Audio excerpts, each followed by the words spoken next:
AV, I have a job for you. You better gear up for this. Pause.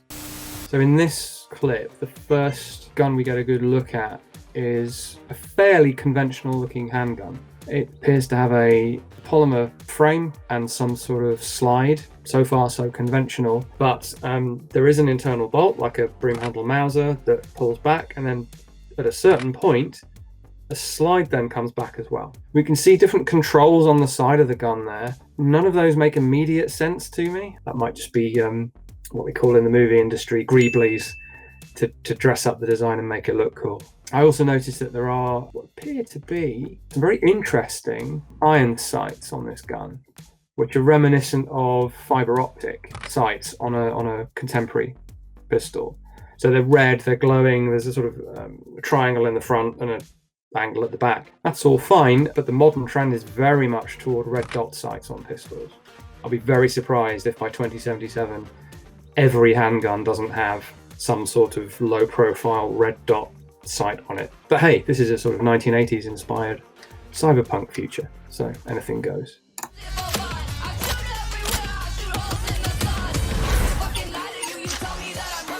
Okay, I've got to pause there as well.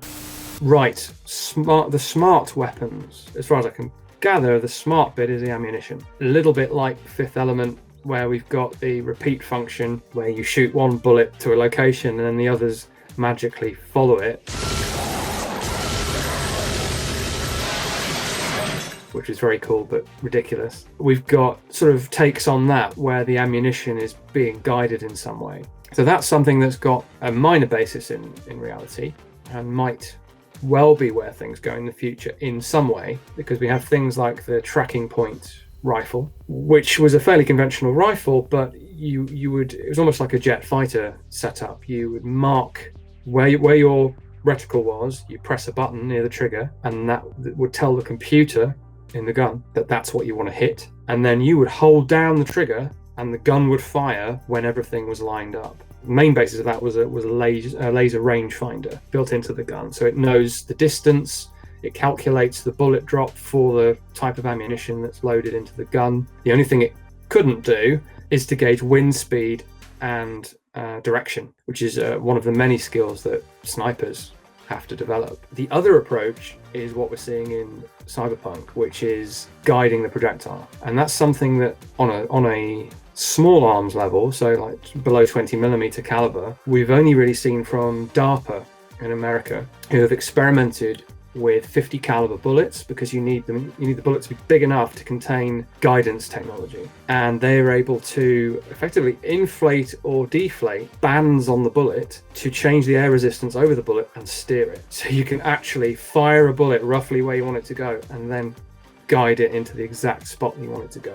I don't know if the developers have been inspired by that, or by Fifth Element, or have just thought it would be damn cool if bullets could be guided to their target. But that's the real world parallel for what we're seeing here.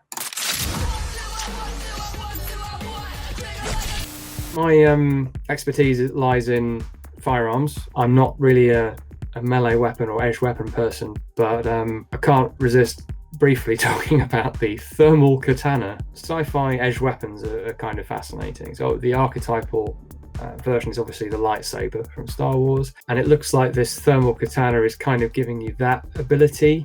Now, from what I understand of edge weapons, heating the blade isn't going to do a great deal. In fact, what it might do is cauterize the wound that you inflict and make it easier for your opponent to kill you. Unless this is somehow surface of the sun hot, like lightsaber hot, which I guess it must be, then this isn't going to be any more effective than a conventional steel blade.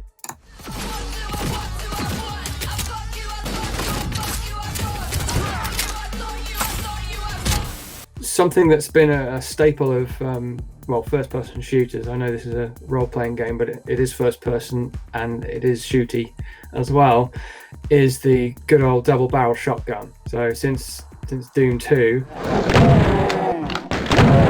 which is really not advanced technology in any way. It's some of the oldest firearm technology that's around today. It's got the classic Victorian era lever on the top, break open design, I think because just in a game, an over and under barrel design just doesn't look as cool. And then this version has got all sorts of gubbins attached to it. And I have to assume, looking at that is some sort of electromagnetic acceleration there. So it looks like we've got somewhat conventional 12 gauge ammunition, and then the projectiles are being accelerated by magnets. But it's still got the sliding safety catch where we'd expect to see it on a modern shotgun for shooting clays or whatever. So safety first, even in the apocalyptic future, I guess.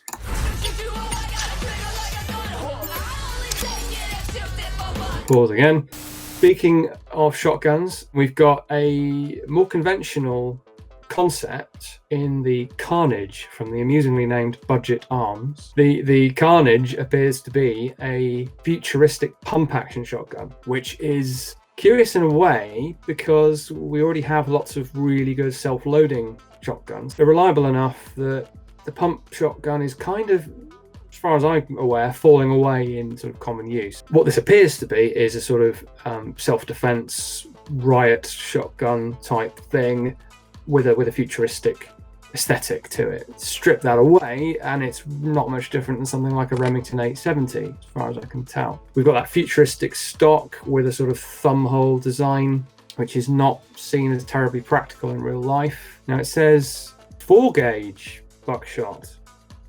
Okay. That's big. So if you're not aware, the number goes down as the shot size goes up. So a 12 gauge is what we're used to. A 4 gauge is massive. And it does kind of look quite massive now that I look at the magazine tube under the barrel and the actual muzzle itself. And wouldn't necessarily hold too many rounds either, because that's a big old cartridge. Interesting.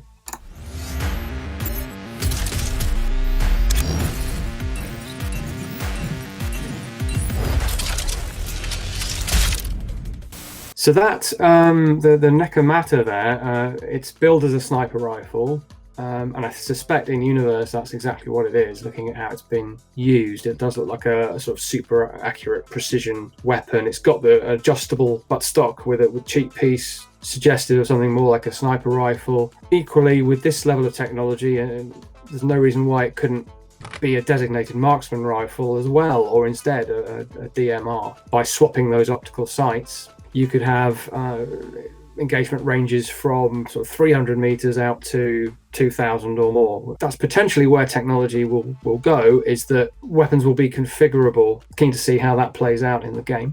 We've got some specs on the screen there, or capabilities on the screen there. Semi-automatic, fair enough. APDS, armor-piercing, discarding sabot ammunition.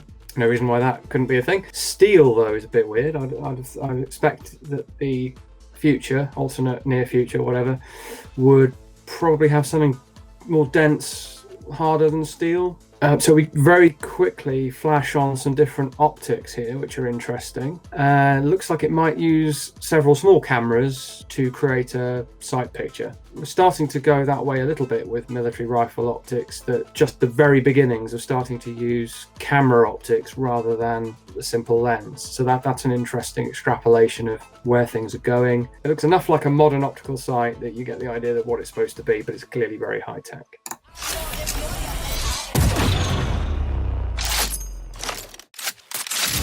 So we've got a scene here of effectively a sniper type weapon, clearly meant for longer range, and is a single shot weapon. Sometimes we will find that if you're increasing the size of the projectile, capability of the ammunition, you end up having to sacrifice some of that firepower. It's reminiscent of some of the very large anti-materiel rifles, where there's no magazine. You literally open the bolt, put a single round in, like an old single shot breech loader from the 19th century, close it up and fire it. That's good for gameplay balance because it can only fire one shot, and it's also reflective of, as I say, of reality. Yeah, you could design a gun that fires whatever the heck that is, 10 shots, but the gun that fires that would have to be proportionately even bigger. The magazine would be huge and heavy.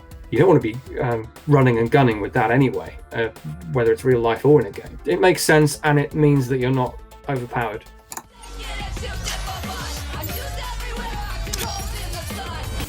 I'm fascinated by the wearable or the prosthetic weapons that we're seeing in this game. I haven't seen too much of it yet, but we've got the mantis blades here. So we're replacing the whole arm, or certainly the whole forearm, with not only a prosthetic hand, but a fold-out stabbing blade. The idea of weapons that are part of the body is quite interesting. We've got the certain Indian the punch daggers. There's the katana, effectively a sword mounted on a gauntlet. So it's coming out of your fist, which were real practical weapons and are a logical precursor to something like a blade that's concealed in your arm. There is an arm gun, or a gun arm, depending on your point of view. So we've got here an Arasaka projectile launch system, a missile launcher in the palm of your hand, more or less literally. Very good. Does look like it is like a mini rocket, mini guided missile system. I think realistically that does make a bit more sense than trying to fit a firearm into an arm-sized device. As long as you've got a way to convey the mini missiles into launch position, then you're going to get, I don't know how many shots you could fit in your arm. But yeah, interesting. Very interesting. So V, are you willing? Yeah, I'm in. So that was the weapons overview trailer for Cyberpunk 2077. Thank you so much for watching, and goodbye.